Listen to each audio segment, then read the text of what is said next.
ইরানের ভেতরে অবশ্যই আমেরিকা এবং ইসরায়েলের বড় ধরনের গুপ্তচর একটা গোষ্ঠী আছে। মধ্যপ্রাচ্যের পুরো রাজনীতিটা আমেরিকার হাতের মুঠোয় এখন পর্যন্ত। মধ্যপ্রাচ্য তার স্বার্থ তেল, ধর্মীয় কোনো যুদ্ধের মধ্যে এর কোনো সম্পর্ক নাই। ইরান আগ্রাসনে জবাব দিচ্ছে, কিন্তু ইরানের আসলে ওই আগ্রাসনে জবাব দেওয়ার সক্ষমতা কতটুকু সেটা কিন্তু প্রশ্নবিদ্ধ। ইসরায়েল যখন গণহত্যা করে তখন বিশ্বের সমস্ত মানবাধিকার সংগঠন হারিয়ে যায়। চীন বা রাশিয়ার মতো দেশও যখন আমেরিকা ইরান আক্রমণ করার পরে নিশ্চুপ থাকে, তখন বুঝতে হয় যে আসলে গোটা বিশ্বটার খেলা এখন আমেরিকার হাতেই আছে। ডেইলি টাইমস অফ বাংলাদেশের নিয়মিত টকশো টাইমস টকে আপনাদের স্বাগত জানাচ্ছি। আমি ইলিয়াস খান। আপনারা জানেন যে ইরান যুদ্ধের 3 দিন হয়ে গেল। এই যুদ্ধকে কেন্দ্র করে নানা কিছু বিশ্বে ঘটছে। হরমুজ প্রণালী বন্ধ হয়ে গেছে, ইরানে যিনি সর্বোচ্চ নেতা ছিলেন এই সহ সামরিক অনেক কর্মকর্তা নিহত হয়েছেন এবং বিশ্বব্যাপী তেলের দাম বৃদ্ধি পেয়েছে। আরেকটি বিষয়, বিশেষ করে বাংলাদেশিদের জন্য আমরা কিন্তু খুব উদ্বেগের বিষয় যে পুরো মধ্যপ্রাচ্যে প্রায় যুদ্ধরা ছড়িয়ে পড়েছে। মানে এই যুদ্ধাঞ্চলে আমাদের 80 লাখ প্রবাসী আছেন যারা সেখানে কাজ করেন। এটি আমাদের জন্য উদ্বিগ্নের বিষয়, কারণ দেশগুলোতে কিন্তু ইরান বোমা মারছে, বিভিন্ন আমেরিকান বেজ যেখানে আছে। এসব বিষয় নিয়ে আজকে আলাপ করব। আমাদের স্টুডিওতে উপস্থিত আছেন ভিউজ বাংলাদেশের সম্পাদক সিনিয়র সাংবাদিক জনাব রাশেদ মেহেদি। তিনি দীর্ঘদিন কূটনৈতিক রিপোর্টিং করছেন, এখনও করছেন। আমরা তার সাথে আলাপ শুরু করতে চাই। এই যে 80 লক্ষ শ্রমিক বা জনশক্তি আমরা যেটা বলি, এদের এখন কি হতে পারে আসলে, কি হোয়াট ডু থিঙ্ক? যেমন ধরুন যারা দেশে এসেছিল এবং এই যারা কাজ করেন, আমরা জানি যে তারা একদম চূড়ান্ত মুহূর্তে কিন্তু যায়, ছুটিটা কাটিয়ে যেতে চায় আপনজনের সঙ্গে, হয়তো 1-2 দিন থাকে ম্যাক্সিমাম, বাট অনেকেই এয়ারপোর্টে আটকাও পড়েছে। তো এই বিষয়টা কীভাবে দেখছেন আপনি? কি এটা কী হতে পারে? ধন্যবাদ। যে কোনো যুদ্ধেরই ইলিয়াস ভাই আমাকে আমন্ত্রণ জানানোর জন্য প্রথমে ধন্যবাদ আপনাকে। আপনি জানেন যে যে কোনো যুদ্ধেরই একটা অভিঘাত থাকে এবং সেই অভিঘাতগুলো কখনোই ভালো হয় না। তো আমরা বাংলাদেশিরা কিন্তু আসলে এবার বিশেষ করে দেশ হিসেবে বাংলাদেশ এবার সরাসরি সেই অভিঘাতের শিকার হচ্ছে। কারণ মধ্যপ্রাচ্যে আমাদের 80 লাখ বা তারও বেশি কর্মী আছেন যারা বিভিন্ন কাজে নিয়োজিত আছেন। এর মধ্যে শ্রমজীবী মানুষের সংখ্যা অনেক বেশি। অনেকের আয়ে এখানে সংসার চলে এবং তারা অনেক টাকা খরচ করে অনেকেই গেছেন, প্রায় সবারই। তো এখন যেটা হবে, যুদ্ধের কারণে যেটা হচ্ছে যে যেহেতু মধ্যপ্রাচ্যের বাংলাদেশের জন্য যেগুলো শ্রমঘন বাজার এখন আছে, সংযুক্ত আরব আমিরাত কিংবা সৌদি আরব, আপনার ওমান, বাহরাইন, এই সমস্ত দেশগুলো কিন্তু আক্রান্ত হচ্ছে, কুয়েত, কাতার। ফলে এই সমস্ত সবগুলো দেশে যখন আক্রমণ হচ্ছে, যদি এই আক্রমণ চলতে থাকে, তাহলে যখন ওই দেশগুলোর নিজেরই অবস্থা খুব সঙ্গীন হবে, অর্থনৈতিকভাবেই হোক আর সেটা মানে ক্ষতিগ্রস্ত বা বিধ্বস্ত হওয়ার মধ্যে হোক, তখন কিন্তু তারা আসলে হয়তো শ্রমিকদের অনেকে রাখবে না। অনেক কারখানা যেগুলোতে কাজ করেন তারা হয়তো তাদেরকে পাঠিয়ে দেবেন। এটা আমাদের জন্য অবশ্যই বড় ধরনের উদ্বেগের। আমরা কখনোই চাইব না যে যুদ্ধটা দীর্ঘায়িত হোক, কারণ হলে সবার জন্যই ক্ষতি।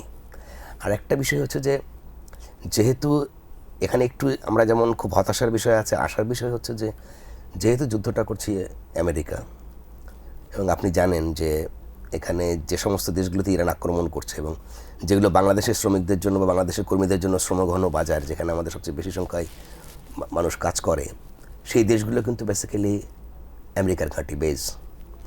সো সে কাতারি বলেন, কুয়েতি বলেন, সংযুক্ত আরব আমিরাত বলেন, ইভেন সৌদি আরবের উপকূল আমেরিকার ঘাঁটি। তো আমেরিকা কিন্তু সবসময় চেষ্টা করবে তার এটাকে সেভে রাখার জন্যে। আবার এটা যখন ক্ষতিগ্রস্ত হবে, এটা পুনর্গঠনের জন্য কিন্তু একটা জনবল লাগবে তাদের। সেক্ষেত্রে কিছু সময়ের জন্য একটা পরিস্থিতি হয়তো খারাপ হবে, কিন্তু এটা যে একেবারেই চূড়ান্ত অবস্থা যে খুব, তা কিন্তু নয়, এবং সমাধান হবে। আপনি একটা জিনিস যদি আমরা বলি, আমি যতটুকু আমার সাংবাদিক অভিজ্ঞতা থেকে বলি, যে ইরানের যে ক্যাপাসিটিটা আসলে আমরা কল্পনা করি, ধরে নিই আমেরিকার সঙ্গে যুদ্ধ করার, সেটা আসলে ওইভাবে যদি চিন্তা করেন, তাহলে যদি ক্যাপাসিটি থাকে তাদের এই এতগুলো নেতা নিহত হওয়ার কথা না। টেকনোলজিক্যালি যদি ক্যাপাসিটি থাকতো, টেকনোলজিক্যালি নাই। কারণ আপনি ঢাকায় কিন্তু এর আগে আপনার মনে আছে কিনা, ইরানের রাষ্ট্রদূত বলছিলেন যখন গণ অভ্যুত্থান হলো তাদের, যে স্টারলিংক আমাদের অভ্যুত্থান ছড়িয়ে দিয়েছেন। স্টারলিংক কেমন অভ্যুত্থান ছড়ায়? স্টারলিংক তো ইন্টারনেট সার্ভিস প্রোভাইডার। তো যখন ইন্টারনেট সার্ভিস দেয়, তার মানেটা কি? আপনি ইরান কি তাহলে স্টারলিংকের ইন্টারনেটের উপর ডিপেন্ডেন্ট? তো আপনি যদি আমেরিকান ইন্টারনেট সিস্টেমের উপর ডিপেন্ডেন্ট হন, তাহলে আপনি আবার আমেরিকার বিরুদ্ধে যুদ্ধ করবেন কেমনে?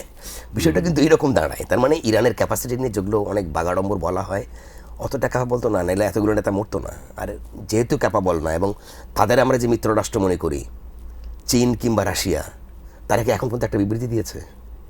একটা কথা বলেছে? ইভেন তুরস্ক, মুসলিম কোনো তো, আমি ওআইসি তো বাদই দিলাম, তার যে সমস্ত ব্যবসায়িক পার্টনার ছিল ইরানের, তারা কিন্তু একদম নিশ্চুপ। মনে হচ্ছে আমেরিকাকে একটা ব্ল্যাঙ্ক চেক দিয়ে রেখেছে, তুমি তোমার কাজ শেষ করে আসো। যেই কারণে ইরান কিন্তু আসলে খুব বেশি দিন আপনার এই ফাইটটা চালাতে পারবে না। হয়তো তারা যাদের কাছে যে কটা মিসাইল আছে, ড্রোন আছে, হামলা টামলা করছে, এই হামলাতে কিছু ক্ষয়ক্ষতি হবে, কিন্তু খুব দ্রুত থেমে যাবে। আর একটা জিনিস তো মাথায় সবসময় রাখতে হবে, মধ্যপ্রাচ্যের সবগুলো দেশ এখন ইরানের, কারণ সবগুলো দেশে যখন ইরান মিসাইল মারতেছে, সবগুলো দেশের লক্ষ্যবস্তু এখন ইরান। মানে আপনি কিভাবে একটা দেশ, ইরান কি পুরো বিশ্বের সঙ্গে যুদ্ধ করছে, বিষয়টা কি এরকম এখন? যেহেতু আমেরিকার এখানে গ্যারিসন, তার এখানে ঘাঁটি, তার তো মূল গ্যারিসন ইসরায়েল, সে ইসরায়েলকে প্রোটেক্ট করার জন্য যা কিছুই করতে চায়। তার সঙ্গে ধরেন এটা মূল গ্যারিসন, আর সাব গ্যারিসন হচ্ছে কাতার, কুয়েত কিংবা এই দেশগুলো, সৌদি আরব, বিশেষ করে যে দেশগুলোতে রাজতন্ত্র আছে। খেয়াল রাখবেন যে দেশগুলোতে, সেই প্রশ্নে আমি আসতে চেয়েছিলাম যে এই যুদ্ধ কতদিন প্রলম্বিত হতে পারে, এবং কি মনে হয় আপনার কাছে? আপনি তো দীর্ঘদিন কূটনৈতিক রিপোর্টিং করছেন, কতদিনের যুদ্ধ চলতে পারে, এবং যে মধ্যপ্রাচ্যে যে অন্য অন্য যে দেশগুলো আছে তাদের কোনো শাসনতান্ত্রিক পরিবর্তন ঘটতে পারে কিনা, আপনি কি মনে করছেন? না, একটা জিনিস হচ্ছে যে যেহেতু ইরানের তো অবশ্যই পরিবর্তন হবে, অলরেডি হওয়ার পথে। আর আমি যেটা বলছিলাম এর আগে, যে আসলে ইরানের ওই পরিমাণে ক্যাপাবিলিটি নাই, যে ইউএসএ তো ইউএসএ, তার সঙ্গে যে অন্য দেশগুলো এখন যুক্ত হয়েছে, কোনো না কোনোভাবে তারা তো যুদ্ধে জড়িয়ে যাচ্ছে। তো এতগুলো এই 8-10টা দেশের অর্থনৈতিক শক্তির সঙ্গে, সামরিক শক্তির সঙ্গে, জনবলের সঙ্গে একটা দেশ পারে কেমনে? হয় না আসলে। ওদিক থেকে আবার ইসরায়েলের মতো দেশ আছে যারা আসলে, আমি বললাম যে আমেরিকার গ্যারিসন, এবং তাদের হাতে ভয়ঙ্কর সব অস্ত্র আছে, যাদের সঙ্গে একসময় ইরানের ভালো সম্পর্ক ছিল। ইরানের এক সময়কার নিউক্লিয়ার থেকে শুরু করে অন্য টেকনোলজি বেজ ইসরায়েলের সহায়তায় গড়ে উঠেছিল, আমরা জানি, সেই 80 দশকের রেজা শাহ পাহলেভির সময় থেকে। তো ওরা তো আসলে ইরানের অনেকগুলো বিষয় জানে। আমরা দেখেছি যে ইরানের প্রেসিডেন্ট, আমেরিকার সঙ্গে তার এত শত্রুতা, অথচ সেই পুরোনো আমলের আমেরিকার হেলিকপ্টার ব্যবহার করতেন। আহমেদ রাইসি সে হেলিকপ্টার বিস্ফোরণে মারা গেলেন। অর্থাৎ ইরানের কিন্তু সত্যিকার অর্থে সামরিক শক্তি সে কিছু বাড়াইতে পারে, কিছু মিসাইল ড্রোন বানাইতে পারে, কিন্তু টেকনোলজিক্যালি তার যে ক্যাপাবিলিটি সেটা খুবই দুর্বল, সেটা বারবারই প্রমাণিত হয়েছে।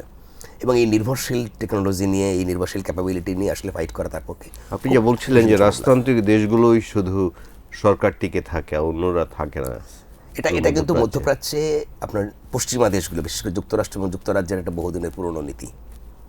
যেহেতু মধ্যপ্রাচ্যে এখনও প্রাকৃতিক সম্পদ, বিশেষ করে তেলের মতো সম্পদ আছে, এবং সেই সম্পদের উপর সে একটা অধিকার রাখতে চায়, সেই কারণে সে কিন্তু দেখবেন যে মধ্যপ্রাচ্যে কখনোই কোনো গণতান্ত্রিক সরকার কিংবা ইন্ডিপেন্ডেন্ট কোনো সরকার, সেটা স্বৈরতান্ত্রিক ও গণতান্ত্রিক টিতে দেয় না।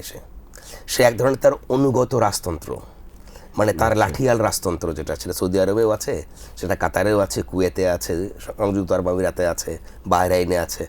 এইগুলো কিন্তু সে উপকূলীয়, যেগুলো আসলে তার জন্য খুব আপনার মানে স্ট্র্যাটেজিক দিক থেকে খুবই শক্তিশালী বা গুরুত্বপূর্ণ, ইম্পর্টেন্স, স্ট্র্যাটেজিক্যালি ইম্পর্টেন্ট বলা হয়, সেই দেশগুলোতে কিন্তু সে রাজতন্ত্র টিকিয়ে রেখেছে। এবং এর আশেপাশে যেগুলো ইন্ডিপেন্ডেন্ট লিডার তৈরি হওয়ার চেষ্টা হয়েছে, সেটা সাদ্দাম হোসেনই হোক, মোয়াম্মার গাদ্দাফি হোক, হাফিজ আল আসাদি হোক, ইভেন আমরা খোমেনিকে দেখলাম, কাউকে সে টিকতে দেয় নাই। কারণ সে মধ্যপ্রাচ্যে তার যে মাতবরিটা রাখতে হলে যদি ইন্ডিপেন্ডেন্ট লিডাররা তৈরি হয়, আপনি খেয়াল করেন যখন সাদ্দাম হোসেন আপনার ওপেকের বিপরীতে আর একটা ওপেক করতে চেয়েছিলেন, তখনই কিন্তু তাকে জীবন দিতে হয়েছে আমেরিকার হাতেই। এবং একটি মিথ্যা তথ্য দিয়ে রাসায়নিক অস্ত্রের একটা গুজব ছড়িয়ে আমেরিকা কিন্তু একটা ঘটনা ঘটালো, সাদ্দাম হোসেনকে হত্যা করলো, ইরাকে প্রায় 2 লাখ লোক হত্যা করলো। এটা হয়তো ওদের পক্ষে সম্ভব, গোটা বিশ্ব তখন কিছু বলে না। মানে আমেরিকা কিংবা ইসরায়েল যখন গণহত্যা করে, তখন বিশ্বের সমস্ত মানবাধিকার সংগঠন হারায় যায়। তখন আর মানবাধিকারের পক্ষে আমরা কোনো কথা দেখি না, সেটা অ্যামনেস্টি ইন্টারন্যাশনালই হোক, সেটা HRW হোক, সব চুপ। বাট অন্যদের ক্ষেত্রে আমরা দেখেছি লিবিয়ার প্রেসিডেন্ট গাদ্দাফিকে কি ভয়ঙ্কর পরিণতির মধ্য দিয়ে তাকে ইয়ে করা হয়েছে, কারণ উনি একটা আফ্রিকান সেন্ট্রাল ব্যাংক করতে চেয়েছিলেন বিশ্ব ব্যাংকের বিপরীতে। ফলে মধ্যপ্রাচ্যে যখনই যে লিডার মাথা তুলে দাঁড়াতে চেয়েছে, আমেরিকা তাকে তখনই শেষ করে দিয়েছে। শেষ করেছে কাদের সহায়তায়? এই রাজতান্ত্রিক সরকারগুলোর সহায়তায়। ফলে এখানে কিন্তু রাজতন্ত্রটা থাকবে যতদিন পর্যন্ত পশ্চিমা বিশ্ব চাবে। আপনি খেয়াল করবেন মিশরে একসময় কিন্তু তারা হোসনি মোবারককে যে একটা রেজিম তৈরি করেছিল, আমেরিকা তৈরি করা রেজিম, সেই রেজিমকে তারা আবার শেষ করে দিয়েছেন। মুরসি এসেছিলেন হ্যাঁ মুরসি আসলেন, পরে সিসি আসলেন, যখন আপনার হোসনি মোবারক মানে ইন্ডিপেন্ডেন্টলি দাঁড়ানোর চেষ্টা করলেন, তখনই আমেরিকা কিন্তু ইরাকের যুদ্ধে কিন্তু সাদ্দাম হোসেনকে আমেরিকা ব্যাক করেছিল। রাইট। পরবর্তীতে কিন্তু সাদ্দাম হোসেন যখন ইন্ডিপেন্ডেন্ট লিডার হওয়ার চেষ্টা করেন, আমেরিকা শেষ করে দিল। ফলে মধ্যপ্রাচ্যের পুরো রাজনীতিটা আমেরিকার হাতের মুঠোয় এখন পর্যন্ত। এটা কি চলতেই থাকবে? How do think? যদি আপনি এই মধ্যপ্রাচ্যের যতগুলো দেশ, যেগুলো শক্তিশালী দেশ, সবগুলোতেই রাজা, আমেরিকার প্রবর্তিত রাজতন্ত্র, তো এই রাজতন্ত্র যতদিন পর্যন্ত ভাঙতে না পারবেন, এবং ভাঙতে হলেও দেশের পিপল লাগবে। এখন মুশকিলটা হয়ে গেছে কি, এই সমস্ত রাজতান্ত্রিক দেশের পিপলদের জীবনযাত্রা এত ভোগবিলাসে পরিপূর্ণ, ওদের যারা আসল মানুষ তারা কিন্তু দেখবেন যে আমাদের মতো লোকের বিভিন্ন জায়গায় আমাদের দেশ থেকে নিয়ে যায় কর্মী, তারা আসলে ছোটোখাটো কাজগুলো করেন, কিন্তু ওদের লোকগুলো কিন্তু আসলে কাজ করে না, তারা শুধু ভোগবিলাসী করেন, ঘুরে বেড়ান, বিভিন্নভাবে টাকা ওড়ান, আমরা দেখি। তো ওই ভোগবিলাসে আসক্ত লোকজনকে দিয়ে আসলে সরকার তো পরিবর্তন করা যায় না, মানে রাজতন্ত্র থেকে যায়। যেখানে ইরানকে পাচ্ছেন, কারণ ইরান কিন্তু অর্থোডক্স হলেও সেখানে একটা শাসন ব্যবস্থা ছিল, রাজতন্ত্র ছিল না। মানে শাসন ব্যবস্থা বলতে চাচ্ছি যে সেখানে হলো এক ধরনের নিয়মতান্ত্রিক শাসন ব্যবস্থা ছিল, যেটা ডেমোক্রেসি বলেন আর অটোক্রেসি বলেন, সব কিছু তাদের নিয়মের মধ্যে থাকে। রাজতন্ত্র মানে তারা ওই নিয়মটা না, রাজতন্ত্র মানে তো বংশ পরম্পরা তাদের। ফলে আপনার মধ্যপ্রাচ্যে আসলে হঠাৎ করে রাজতন্ত্র পরিবর্তন হবে এই দেশগুলোতে বলা যায়। আমি একটু আগে দেখে আসলাম, আমি এই মুহূর্তে কাতারই বোধ হয় 1 মাস ভিসার মেয়াদ বাড়িয়েছে। মানে যেসব আমাদের ভাইরা ওখানে কাজ করেন, তারা যারা দেশে এসে আটকা পড়েছেন, অনেকে তো যেতে পারেন টাইমলি, 1 মাস বাড়িয়েছে। সরকার এক ধরনের কূটনৈতিক তৎপরতা চালাচ্ছে। তো অন্য দেশগুলো কি এরকম করতে পারে, আপনার কি মনে হয়? আমার মনে হয় সরকারের দিক থেকে একটা কূটনৈতিক তৎপরতা চলছে, যাতে করে আমাদের যারা কর্মী এখানে আছে তারা যেন সংকটে না পড়েন। হয়তো অনেকেই দেশে আসছেন ছুটি কাটাতে, এখন দেখা গেল যে ওনারা তার একদিন বাকি আছে, একদিনের মধ্যে জয়েন করতে হবে, এবং ওই সব দেশে কিছু নিয়ম আছে কিছু কোম্পানিতে, যে নির্ধারিত জয়েন না করলে আপনার চাকরি চলে যায়, আবার চাকরি চলে গেলে তাদের আকামা বাতিল হয়ে যায়, ছুটি থাকে না। তো এখন সরকার তো কাতারের ক্ষেত্রে সরকার সফল হয়েছে, এটা খুব ভালো যে কাতার সরকার অন্তত 1 মাস সময় বাড়িয়েছেন। হয়তো 1 মাসের মধ্যে পরিস্থিতি কিছুটা শান্ত হবে, চেঞ্জ হয়ে যাবে আশা করা যায়।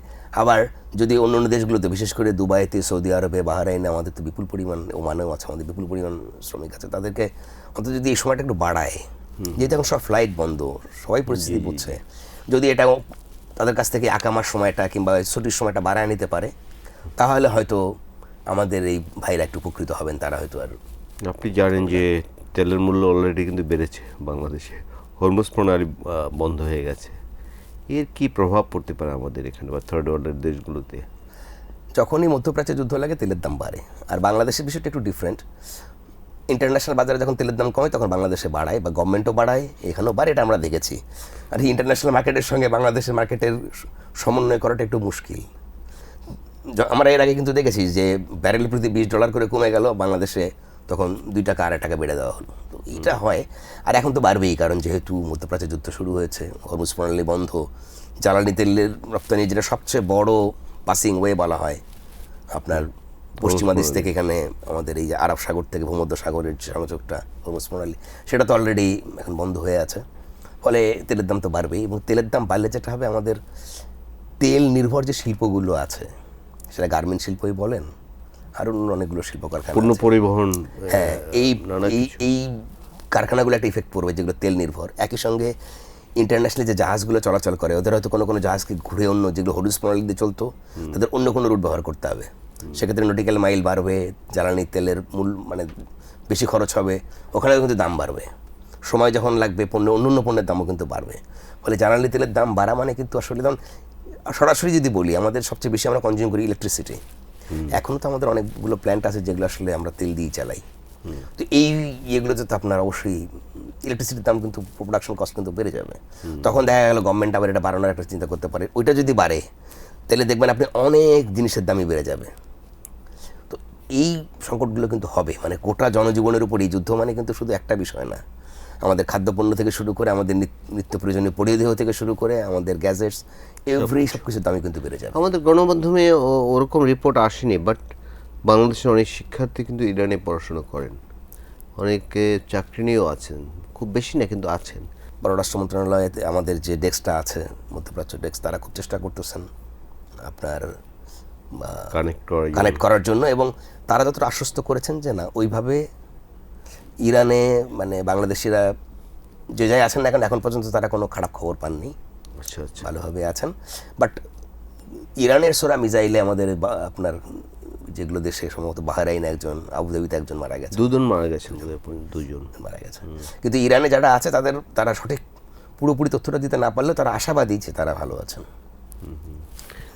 অনেকে বলছেন যে এই মুসলমানদের যে ভাতৃঘাতী যুদ্ধ এখন শুরু হবে, কারণ আপনি একটু আগেই যেটি বললেন যে অনেক মুসলিম দেশ তো অ্যাটাক করেছে ইরানও, ওই দেশগুলো যদি আবার খুব পোড়াতে আসে তাহলে তো মুসলিম যুদ্ধ শুরু হয়ে যাবে। যেমন ধরুন দুবাইতে মিসাইল মেরেছে, অনেক বড় বড় ভবন ধ্বংস হয়েছে। এটিকে অনেক বলেন যে এটি আমেরিকার একটি ষড়যন্ত্রের অংশ। এটিকে আপনি কি মনে করেন? আসলে আমার কাছে এই ষড়যন্ত্র তত্ত্বটা খুব বেশি মানে এটা এক ধরনের মনে হয় যে একটা ইমোশনাল তত্ত্ব আর কি। আচ্ছা, বাস্তবতার সঙ্গে আসলে ইমোশনটা ডিফারেন্ট। জি। আমেরিকা তার স্বার্থ রক্ষা করতে চায়। আপনি দেখলেন যে কিছুদিন আগে আমেরিকা ভেনেজুয়েলার প্রেসিডেন্টকে কলার ধরে তুলে নিয়ে চলে আসলেন, নিয়ে এসে বলেন এই তেল সম্পদ আমার।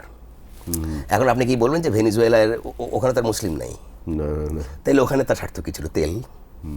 মধ্যপ্রাচ্য তার স্বার্থ তেল, সম্পদ, প্রাকৃতিক সম্পদ, এটা তার দখল রাখতে হবে। এখন দখল রাখার জন্য সে রাজতন্ত্র বহাল রাখে, এই রাষ্ট্রগুলোকে সে নানানভাবে নিজের কবজায় রাখে, সেটা করছে। এখানে আসলে এই ধর্মীয় কোনো যুদ্ধের মধ্যে এর কোনো সম্পর্ক নাই। এখানে যদি মুসলিম না থাকে, খ্রিস্টান জনগোষ্ঠী থাকতো, হিন্দু জনগোষ্ঠী থাকতো, কিংবা অন্য কোনো ধর্মের জনগোষ্ঠী থাকতো, সেখানে আমেরিকা একই কাজই করতো। সেটা হয়েছে। আপনি খেয়াল করেন বাংলাদেশে যখন আমরা দেখেছি যে মুভমেন্ট হয়, আমরা যে জেনজিকে দেখলাম, সেই জেনজির মধ্যে এক ধরনের প্রো ইসলামী চিন্তাভাবনার ভাবধারা আমি লক্ষ্য করেছি। কিন্তু আপনি ইরানে যে জেনজিকে দেখছেন, তারা এখন খামেনির বিরুদ্ধে রাস্তায় নেমেছিল, তারা কিন্তু একেবারে অনেকটা অ্যান্টি ইসলামিক একটা চিন্তাভাবনা নিয়ে কাজ করছে, প্রগতিশীল একটা অন্যরকম চিন্তাভাবনা। তারা বলছে যে ব্রেক দ্য অর্থোডক্স। এই যে, এবং দুটোই কিন্তু আসলে এর মধ্যে একটা আমেরিকার ভূমিকা আছে বলে আমরা জানি। ইরানেরটা তো আছেই, বাংলাদেশেরটা অনেকে বলেন। তাহলে কিন্তু দেখেন যে একই দেশ দুই জায়গায় এসে তারা নার্সিং করছে বা ফাইন্যান্স করছে, দুই জায়গায় কিন্তু দুই ধরনের মেন্টালিটি তৈরি হচ্ছে। তার মানে আমেরিকা চাইলে এসে অনেক কিছুই করতে পারে।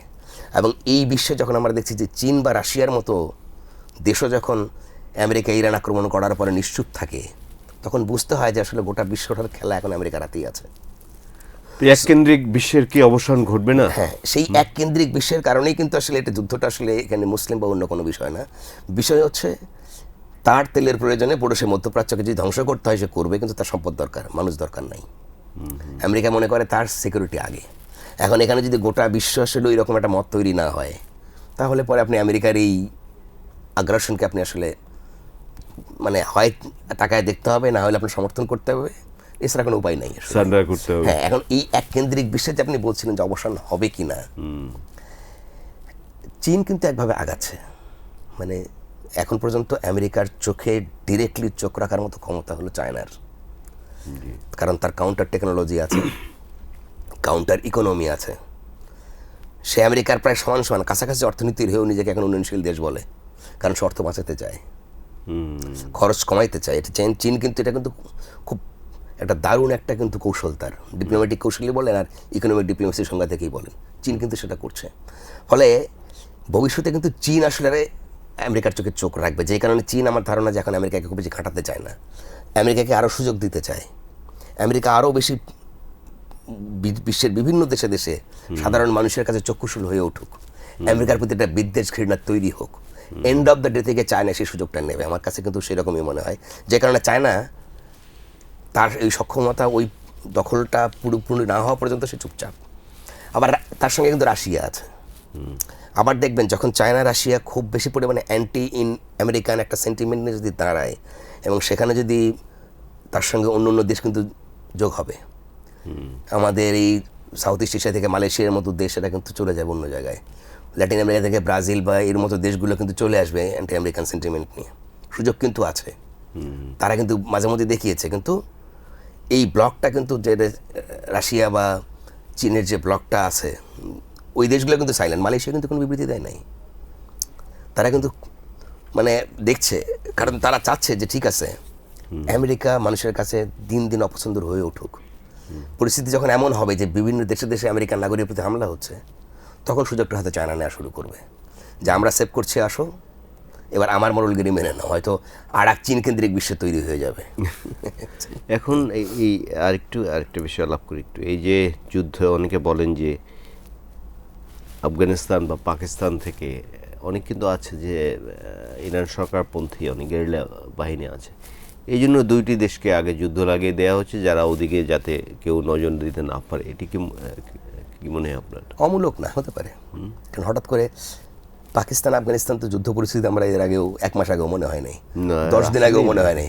হঠাৎ করে পাকিস্তান আফগানিস্তান আক্রমণ করলো কোন যুক্তিতে? সো এখানে কিন্তু যেটা বলা হচ্ছে যে হ্যাঁ, যেহেতু আফগানিস্তান থেকে কোনো গেরিলা বাহিনী ইরানের পক্ষে লড়তে পারতো, বা পাকিস্তান থেকেও সশস্ত্র কিছু গোষ্ঠী পাকিস্তানে আছে সেগুলো যেতে পারতো, এমন একটা কৌশল করলো যেন এই গোষ্ঠীগুলো না যায়। আর একটা জিনিস আমাদেরকে অবশ্যই খেয়াল রাখতে হবে, দক্ষিণ এশিয়ায় কিন্তু মধ্যপ্রাচ্যে যেমন আমরা বলি ইসরায়েল বা তার রাজতান্ত্রিক দেশগুলো আমেরিকার গ্যারিসন, দক্ষিণ এশিয়ায় কিন্তু বহুদিন থেকেই পাকিস্তান আমেরিকার গ্যারিসন। পাকিস্তানের ইনফ্যান্ট্রি কিন্তু অনেকটাই আমেরিকান নিয়ন্ত্রিত, এটা আপনি স্বীকার করেন কিংবা না করেন, বাস্তবতা হচ্ছে যে সেখানে আমেরিকা কিন্তু এখানে আপনার মহড়া দেয়, তাদের ইনফ্যান্ট্রি কিন্তু এখানে মহড়া করে। আবার তাদের উপকূলে কিন্তু আমেরিকার জাহাজ আছে, নৌবাহিনী ফ্লিট। আবার চায়নাও কিছু কিছু নৌবাহিনী ফ্লিট এনে রেখেছে কাউন্টার হিসেবে। ফলে পাকিস্তান এই অঞ্চলের একমাত্র দেশ যেই দেশের প্রতি কিন্তু আমেরিকার সরাসরি একটা নিয়ন্ত্রণ আছে, অন্য দেশের প্রতি সরাসরি নেই। নেওয়ার চেষ্টা করে, বিভিন্নভাবে ব্যবহার করার চেষ্টা করে, কিন্তু পারে না। ইন্ডিয়া বা বাংলাদেশ বলেন বা শ্রীলঙ্কা বলেন বা নেপাল বলেন, আমেরিকার এই সরাসরি প্রভাবটা নেই, কিন্তু সে পাকিস্তানের প্রতি সরাসরি প্রভাবটা রাখে। এবং পাকিস্তানকে ব্যবহার করে সেখানে আমরা দেখেছি যে বিন লাদেনকে হত্যা করা হয়েছে, পাকিস্তানকে ব্যবহার করে বারবার আফগানিস্তান হামলা চালানো হয়েছে, বেশ কিন্তু পাকিস্তান। ফলে পাকিস্তান যেন কোনোভাবেই অ্যাজ এ রাষ্ট্র হিসেবে, সে জানে যে পাকিস্তানের ভেতরে একটা তীব্র অ্যান্টি আমেরিকান সেন্টিমেন্ট আছে। আচ্ছা আচ্ছা, যেই কারণে সে কিন্তু যেন পাকিস্তানের পিপল যেন আসলে ইরানের দিকে তাকাইতে না পারে, সেই ক্ষেত্রে সে পাকিস্তান আফগানিস্তান হঠাৎ একটা যুদ্ধ বাধায় দিল, যে যুদ্ধের কোনো কারণ আমরা হঠাৎ করে খুঁজে পাচ্ছি না। এমন অনেকে বলেন যে রাশিয়া এবং ইউক্রেন যে যুদ্ধ হচ্ছে এখনো প্রায় 4 বছর হয়ে গেছে, বা 4 বছরের বেশি বোধহয়। তো রাশিয়া ধারণা করেছিল আমি 1 সপ্তাহ 2 সপ্তাহের মধ্যে ইউক্রেন একদম দখল করে ফেলবো, এরকম একটা জনমনের ধারণা আছে। হয়তো আমেরিকাও ধারণা করেছে আমি ইরানকে 15 দিনের মধ্যে ঠিক করে ফেলবো। এটি কি হওয়া সম্ভব আসলে? রাশিয়া আর ইউক্রেনের যুদ্ধের সঙ্গে কিন্তু ইরান যুদ্ধের প্রকৃতিটা আলাদা। রাশিয়া তার প্রতিবেশী ইউক্রেনে হামলা করেছে এবং তার যুক্তিটা ছিল যে ইউক্রেনের ভেতরে রাশিয়ার কিছু জনগণ, যেগুলো রাশিয়া ভাষায় কথা বলে, সেই অধ্যুষিত এলাকায় ইউক্রেন খুবই নির্যাতন চালাচ্ছে, এবং যদি ন্যাটো ইউক্রেনে এসে তাদের কোনো ঘাঁটি গাড়ে, সেটা আপনার হচ্ছে রাশিয়ার জন্য বড় ধরনের হুমকি হবে। সেই হুমকি নিরসনের জন্য কিন্তু রাশিয়া আক্রমণটা করেছে। ভেরি ইন্টারেস্টিং, সেখানে কিন্তু ন্যাটো আর খুব বেশি ইউক্রেনের পক্ষে দাঁড়ায় নাই। এটা এখন যুদ্ধ থেমে থেমে হচ্ছে, মানে যখন মনে হয় হামলা করলো, এ করলো, এই যুদ্ধ আসলে আছে কি নাই, বাস্তবে কি যাচ্ছে, মানে রাশিয়া চাচ্ছে যে তার একটা আধিপত্য ইউক্রেনের প্রতি রাখবে সে, যেন ন্যাটো কোনোভাবে ইউক্রেনে ঢুকতে সাহস না পায়। এবং আমেরিকাও যে খুব ইউক্রেনকে সহায়তা করে খুব এই যুদ্ধে জড়িয়ে পড়ছে তা কিন্তু না, দূরান্বয়ী একটা অবস্থান রেখেছে। ফলে ইউক্রেন ভার্নারেবল হচ্ছে, কিন্তু সেখানে দেখবেন যে সাধারণ মানুষের কিন্তু ওই পরিমাণ ডেথ নাই, ক্ষয়ক্ষতিটা বেশি হয়েছে, বিধ্বংসী কিন্তু হ্যাঁ অনেক লোক মারা গেছে, কিন্তু সেটা কিন্তু অনেক বড় সংখ্যায় না। ইভেন ইউক্রেনের লিডারকেও, তাদের মন্ত্রী নেতা, তারা কিন্তু খমেনির মধ্যে নিহত হয় নাই কিন্তু। ফলে এই যুদ্ধের প্রকৃতিটা আলাদা। এবং আপনি দেখবেন যে ইউক্রেনের পুরো ইউরোপের বিভিন্ন দেশ ইউক্রেনের পিপলদের জন্য দরজা খুলে দিয়েছে, তোমরা আমাদের এখানে আশ্রয় নাও। কিন্তু মধ্যপ্রাচ্যে কি ইরানের জন্য তাই হচ্ছে? ইরানের যে প্রতিবেশী দেশ ইসরায়েল, সে কি ইরানের নাগরিককে আশ্রয় দেবে? ইরানের প্রতিবেশী দেশ সৌদি আরব, সে কি আশ্রয় দেবে? দিচ্ছে না তো আসলে। বা লেবাননে গিয়ে নেওয়ার আশ্রয় নেওয়ার কি মানে ক্যাপাবিলিটি আছে? নাই। বরং ওখানে হচ্ছে কি, ইউক্রেনকে অন্যরা সামরিক সহায়তা না দিলেও বিভিন্ন আশ্রয় দিয়ে তাকে সেভ করেছে। পোল্যান্ডে অনেক মানুষ আশ্রয় নিয়েছে। কিন্তু ইরানে কি হচ্ছে, ইরানের পিপলদের তো যাওয়ার কোনো জায়গা নাই। তারা যখন হামলা করছে, পাল্টা হামলার তারা শিকার হচ্ছে তো। ফলে আপনার ইরান চাইলেও খুব বেশি দিন যুদ্ধ করতে পারবে না। ইউক্রেনের যুদ্ধটা শুধু ইউক্রেন আর রাশিয়ার মধ্যে সীমাবদ্ধ, দুটো দেশ, কিন্তু ওইখানে তা না। যেমন ভারত পাকিস্তানের যুদ্ধ সবসময় একটা যুদ্ধ অবস্থা থাকে। এই যুদ্ধ কি আসলে কখনো শেষ হয়? ঠিক অনেকটাই রাশিয়া ইউক্রেন কিন্তু অনেকটাই তাই। কোনো কোনো সময় ধরেন ভারত আক্রমণ করলো, ওরা আবার আক্রমণ করলো, আমরা যেমন দেখি। ইউক্রেনটা সেটা কিছুদিন ধারাবাহিকভাবে প্রলম্বিত হচ্ছে, আর কিছুই না। কিন্তু ইরানের যুদ্ধের প্রকৃতি সম্পূর্ণ আলাদা। ইরান ডেফিনেটলি আমেরিকা আগ্রাসন চালাইছে, সেই আগ্রাসনে তার মধ্যপ্রাচ্যের মিত্র দেশগুলো পার্ট হয়েছে। ইরান আগ্রাসনে জবাব দিচ্ছে, কিন্তু ইরানের আসলে ওই আগ্রাসনে জবাব দেওয়ার সক্ষমতা কতটুকু সেটা কিন্তু প্রশ্নবিদ্ধ। এবং ইরানের কিন্তু মিত্র দেশও নাই আসলে যে কে তার পক্ষে না, সেটি সেই কারণে আসলে কিন্তু আপনার মনে হয় না যে ইরান খুব বেশি দিন টিকতে পারবে। একটি বিষয় বলা হচ্ছে, নিশ্চয়ই আপনি শুনেছেন বা আমরা গণমাধ্যমে দেখেছি, যে ইরানের সাথে তো চায়না এবং রাশিয়ার সম্পর্ক ভালো। তো এর আগে যে বোঝায় গত বছর জুনে আমেরিকা অ্যাটাক করেছিল, ইসরায়েল অ্যাটাক করেছিল, এরপর চীন এবং রাশিয়া কিছু অত্যাধুনিক অস্ত্র দিয়েছে ইরানকে, তেহরানকে দিয়েছে। সেগুলো তারা এখন পরীক্ষা করতে চায় কতটা কার্যকর। যেমন ভারত পাকিস্তান যুদ্ধে নিশ্চয়ই আপনার মনে আছে যে চাইনিজ ড্রোনগুলো ইউজ করা হয়েছিল, ভালো রেজাল্ট পেয়েছিল কিন্তু পাকিস্তান। এরপর নাকি এই ড্রোনের দাম বিশ্বব্যাপী বেড়ে গেছে। বিশেষ করে শুধুমাত্র ড্রোন, আপনার চাইনিজ ড্রোন শুধু মানে ভারত যে সমস্ত ড্রোনগুলো দিচ্ছিল চাইনিজ টেকনোলজিতে, সেগুলো অনেক বেশি ইন্টারসেপ্ট করা যাচ্ছিল, আটকানো যাচ্ছিল। ইরানের ক্ষেত্রে কি এরকম হতে পারে যে সেই অত্যাধুনিক অস্ত্রগুলো পরীক্ষা করবে এবার যে কেমন? আমি আসলে সন্দিহান, কারণ হচ্ছে যদি সেগুলো ওই অত্যাধুনিক অস্ত্র ওই পরিমাণ যদি থাকতোই, তাহলে ইরান সেটা তখন ব্যবহার করে ফেলতো। কারণ সে তো প্রথম হামলার যে তার সব এতগুলো লোক নিহত হয়ে গেল, তাদের সর্বোচ্চ নেতা নিহত হলেন, তাদের গার্ড রেজিমেন্ট অনেকটাই অনেকেই মারা গেল, তখন তারা যদি অস্ত্রটা ব্যবহার না করে কখন করবে? এবং একটা জিনিস মাথায় রাখবেন, ইরানে যতবার হামলা হয়েছে, ইরানের সাবেক সেনাপ্রধানকে হত্যা করা হয়েছে তার বাসভবনে ঢুকে, পিন পয়েন্ট করা হয়েছে তার বাসভবনের ভেতরে। এটা কিভাবে সম্ভব? তার মানে ইরানের ভেতর থেকে কেউ না কেউ তাকে ম্যাপিং করেছে। মানে ইরানের ভেতরে অবশ্যই আমেরিকা এবং ইসরায়েলের বড় ধরনের গুপ্তচর একটা গোষ্ঠী আছে। আজকে খোমেনিকে হত্যা করা হয়েছে, আমরা কি জানি যে খোমেনির বাড়ি বিধ্বস্ত হয়েছে, না গুলি বাংকার ভেদ করে গেছে, কিভাবে গেছে? এই প্রশ্ন কিন্তু কেউ করছে না। এমনও তো হতে পারে যে ইরানের গার্ড, ওই যে রেভলিউশনারি গার্ডের ফোর্সে কেউ গিয়ে খোমেনিকে হত্যা করেছে আমেরিকার হয়ে। হতে পারে। আপনি কি খোমেনিকে গুলি করে হত্যা করা হয়েছে না ব্লাস্টে হত্যা হয়েছে আমরা তো জানি না। খোমেনির ডেড বডি আমাদের দেখানো হয়েছে। সে মৃত্যুর, তারা বলেছেন উনি নিহত হয়েছেন, কিন্তু নিহতের কারণটা কি বলেন নাই কিন্তু। এবং নিহত হওয়ার কয়েক ঘন্টা সঙ্গে সঙ্গে বলা হয় নাই, তারা সময় নিয়ে তারা প্রথমে অস্বীকার করেছে, পরে প্রত্যাশা করেছে হয়তো বেঁচে আছেন, তারপরে তারা করেছেন। ফলে আপনি যে ইরানের ভেতরে, এবং সেখানে দেখেন রাস্তায় কিন্তু মানে খোমেনির পক্ষে একদল লোক তারা মাতম করছেন, আর একদল লোক কিন্তু আমরা এই ছবি দেখে যে মিষ্টি খাচ্ছেন, উল্লাস করছেন। বিশেষ করে যারা যেসব দেশের বাইরে আছেন তারা খুব উল্লাস করছেন। তার মানে খোমেনির পক্ষে বিপক্ষে ইরানে কিন্তু দুই অংশ জনগণ আছে। ফলে এই বিভক্ত জনগোষ্ঠী নিয়ে এই ইরান কিভাবে একটা যুদ্ধে জয়লাভ করার জন্য তো তার আগে দরকার নিজস্ব ঐক্য।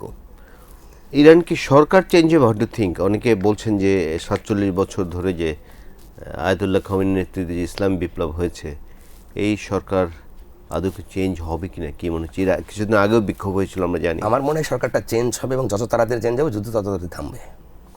মানে সরকার পরিবর্তন না করা পর্যন্ত মার্কিন যুক্তরাষ্ট্র এই যুদ্ধ থামাবে না। ওর টার্গেট হচ্ছে যে এই খোমেনি যে শাসন ব্যবস্থা আছে এটাকে পরিবর্তন করতে হবে। কারণ আজকে যদি এটা রেখে আবার সে চলে যায়, আরেকজন খোমেনি তৈরি হবে।